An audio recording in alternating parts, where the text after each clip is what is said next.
Ladies and gentlemen, please welcome the director, actor, dancer, choreographer, and the member of the President's Committee of Arts and Humanities, the one and the only, Ms. Debbie Allen.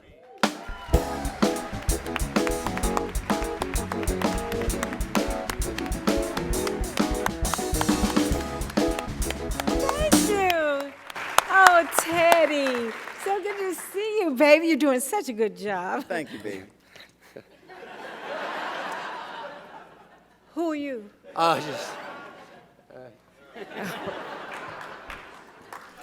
He's a good sport. Well, good evening, everyone. It's really great to be here. I wanted to mention that everyone that comes up here tonight, we hope that you'll have a wonderful moment in the light, uninterrupted, so we did not invite Kanye West. Good thinking. Although I think we could have used Kim. Why? Oh, never mind. Never mind. We are here to present the first award of the evening. So this is the LMGI's Lifetime Achievement Award. And I am really, really so honored to be here to celebrate this incredible man. Lifetime achievement, what does it mean? Location managers, what the significance of that? That says that for many, many, many years, he has lived up to a level of excellence. He has left a footprint for those who are coming behind him. He is so respected and by his peers and all professionals. I had the great, great opportunity to work with Kokayi Ampah when I produced a movie called Amistad. And in that movie, thank you. One of our biggest challenges to really recreate and paint this picture was our locations. So we followed him to the East Coast, West Coast, to Puerto Rico, recreating Africa and Cuba, to make this a real life experience for the audience to experience this, the horrible part of a shared journey, a shared history that we all have, the slave trade in America and the African captives who were ultimately sent home by the Supreme Court. And his work was amazing, and I'm just so thrilled to be here in his honor tonight. And Ted? Yeah, I just want to say that back in the 70s, I was a young film student at the American Film Institute. I did my first movie, student film, with Art Evans and Glenn Turman. And Art brought this guy along, and the guy didn't know what he wanted to do, so I said, well, you can be on the crew. Come, be on the crew, help me make this movie, because black folks are going to take over Hollywood. So Kokayi jumped on the bandwagon. We had a great shoot. He was from Minnesota. So he's in Hollywood, and he said, you know, I kind of want to be in show business. I said, well, you can't do that in Minnesota. You got to come here. And after a couple of long talks, Kokayi decided to make the move. He came here, and he was such a wonderful man and a gentleman. He's also the godfather of my oldest son, T. And I just cannot tell you what a great fellow this is, but what we're going to do is show you Yes, let's show a little you. history of Kokayi Ampah.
500 yards.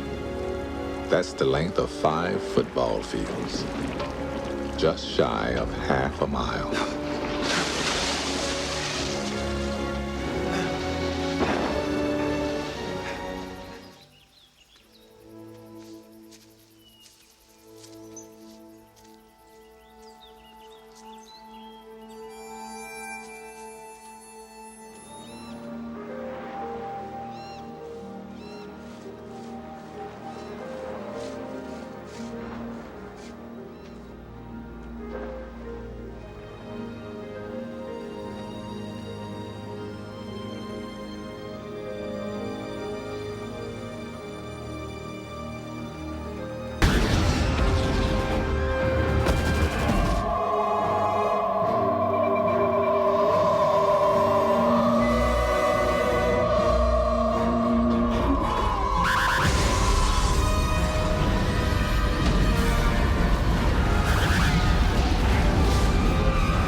It is our honor to present the 2015 Location Managers Guild Lifetime Achievement Award to Kokayi Ampah.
Thank you, thank you, thank you. Thank you to the Guild for this wonderful award.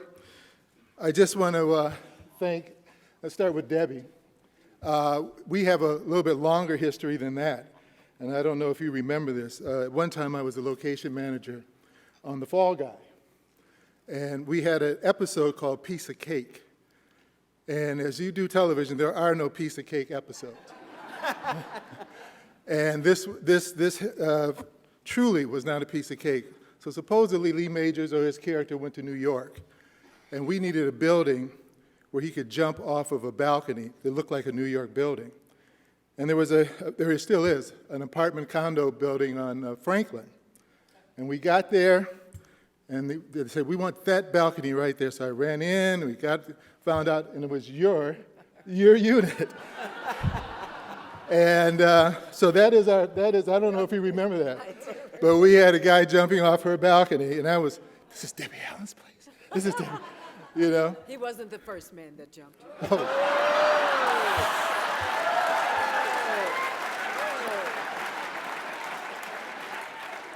He gave you a great setup. I'm sorry.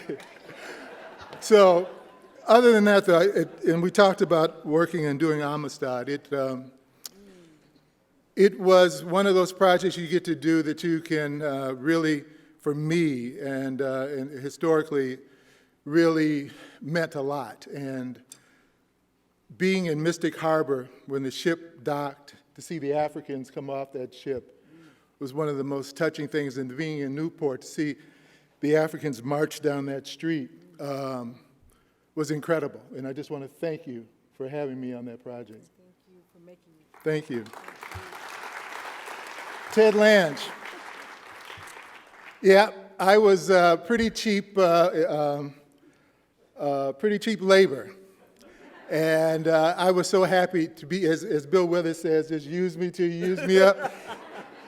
At one point, I was the dolly grip, the still photographer, the first AD. And on one day, we made a move from Fox Hills Mall to Sloan's. I went home and heated up a pot of the chili that I had made the night before, picked up a couple of salads from Duke's, and I was the caterer that day, too. And was happy to be all of that. Ted, and people have seen my bio and talk about Gordon Parks and other people who've shown me what can be done. But working with you let me know I could do it. And I'm so ever humble to you. All right? And again, thank you to the LMGA for this award.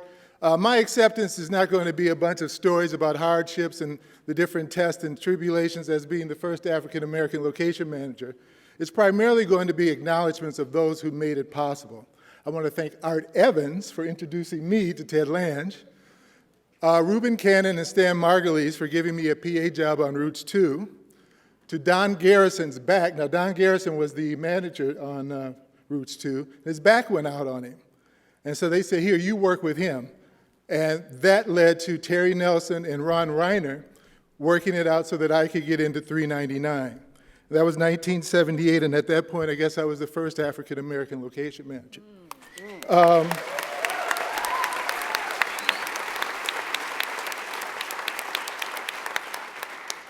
Especially when today we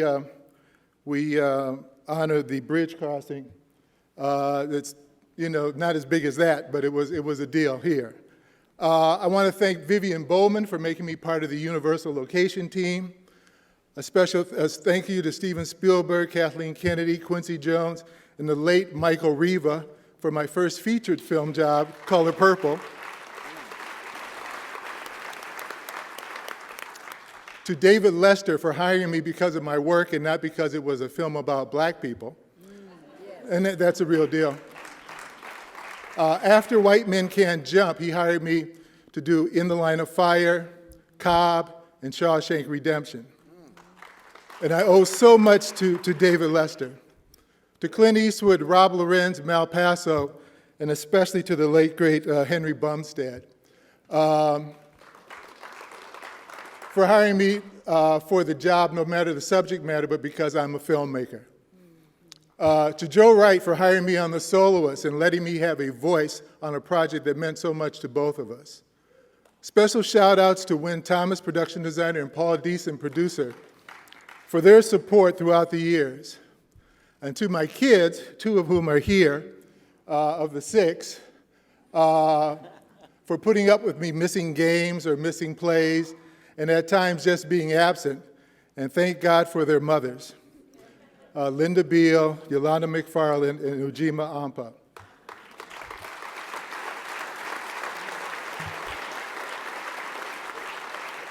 To Jane Williams for being a great friend of mine for more than 30 years, a far better friend to me than I've been to her.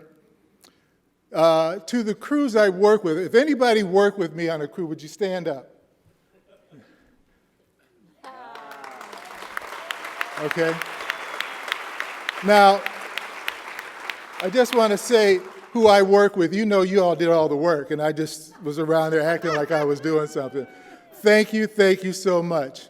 To the film commissions and permit office and government agencies who put up with some of the wild ideas and made them happen, stand up and thank you so much as well.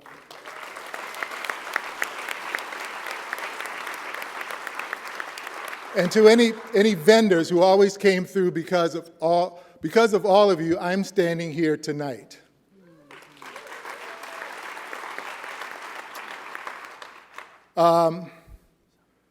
To my mother, Lillian Thompson, and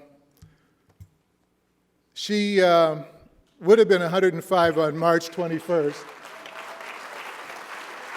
And that's a picture of her last year, March 22nd, celebrating her 104th birthday. She, when she came to California and she would ride around with me to see what I was doing, she would always ask me, is this going to wind up being anything? Is anything going to come of this? My mother grew up, like I say, she was born in 1910. She lived in a place where she had to ride at the back of the bus. She had to go to the back counter, and that place was Washington, D.C. And that was always something that just bothered her, because if you live in Northwest, you can actually see the Capitol from Capitol Street. And that was supposedly the epitome of freedom, and it would just bother her that she had to be treated like that and live in the nation's capital. But she's a strong woman. She's the strongest person I know. So if I thank anybody, I have to thank her and I have to thank God, because those two inspired me and gave me the principles that I needed to do this job. Now, some of us,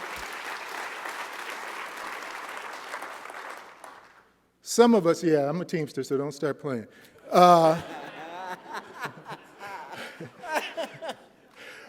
Some of us believe that spirits of our loved ones are always with us. But I know my mom is with me, because she told me she was going to haunt me. She passed in July. And so I just have to say, Mom, I hope you're happy. You asked me if this was ever going to lead to anything, and this is as good as it gets. Thank you, everyone.